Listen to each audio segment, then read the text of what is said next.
Hi guys, ನಾವು ನಿಮ್ಮ ಪ್ರೀತಿಯ ಸುಶ್.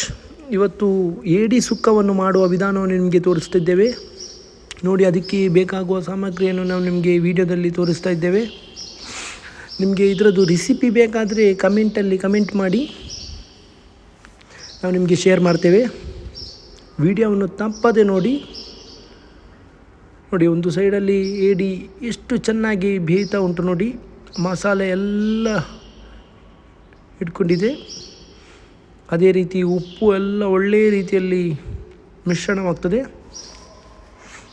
ಸುಲಭ ಹಾಗೂ ತಿನ್ನಲು ಭಯಂಕರ ರುಚಿಕರವಾದ ಏಡಿ ಸುಕ್ಕ. ತುಳುವಿನಲ್ಲಿ ಜಂಜಿ ಅಂತ ಹೇಳ್ತಾರೆ, ಇದನ್ನು ಇಂಗ್ಲೀಷಲ್ಲಿ ಕ್ರ್ಯಾಬ್ ಹೇಳ್ತಾರೆ.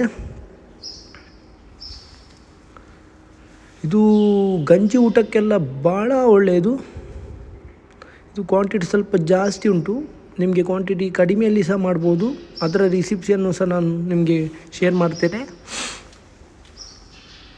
ನೋಡಿ. ಯಾವ ರೀತಿ ಏಡಿ ಸುಕ್ಕವನ್ನು ಮಾಡ್ತಿದ್ದೇವೆ ಅಂತ ನೋಡಿ. ಸೈಡ್ ಡಿಶ್ ಆಗಿ ಸಾರು ದಾಲ್ ಎಲ್ಲ ಮಾಡುವಾಗ ತಿನ್ಬೋದು. ಅದೇ ರೀತಿ ಗಂಜಿ ಊಟಕ್ಕೆ ಸಹ ಇದು ತುಂಬಾ ಒಳ್ಳೆಯದಾಗ್ತದೆ. ಮಂಗಳೂರು ಕಡೆಯಲ್ಲಿ ಜಾಸ್ತಿ ಜನ ಇಷ್ಟಪಡ್ತಾರೆ. ತಿನ್ನಲು ಸ್ವಲ್ಪ ಸಮಯ ಬೇಕು.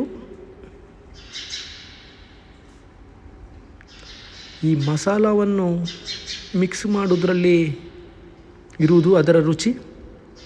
ಒಳ್ಳೆಯ ರೀತಿಯಲ್ಲಿ ಮಿಕ್ಸಿಂಗ್ ಮಾಡಬೇಕು, ಇಲ್ಲವಾದರೆ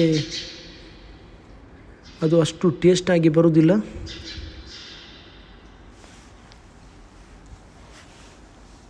ವಿಡಿಯೋದಲ್ಲಿ ಹೇಗೆ ಕಾಣ್ತಾ ಉಂಟು, ತಿನ್ನೋದ್ರಲ್ಲಿ ಅಷ್ಟೇ ರುಚಿಕರವಾದ ಈ ಏಡಿ ಸುಕ್ಕ. ತುಳುವಿನಲ್ಲಿ ಜಂಜಿ ಸುಕ್ಕ ಅಂತ ಹೇಳ್ತಾರೆ. ಕೊನೆಯದಾಗಿ ನಾವು ಕೊತ್ತಂಬರಿ ಸೊಪ್ಪನ್ನು ಮೇಲೆ ಹಾಕ್ತಾ ಇದ್ದೇವೆ ಪರಿಮಳಗೋಸ್ಕರ.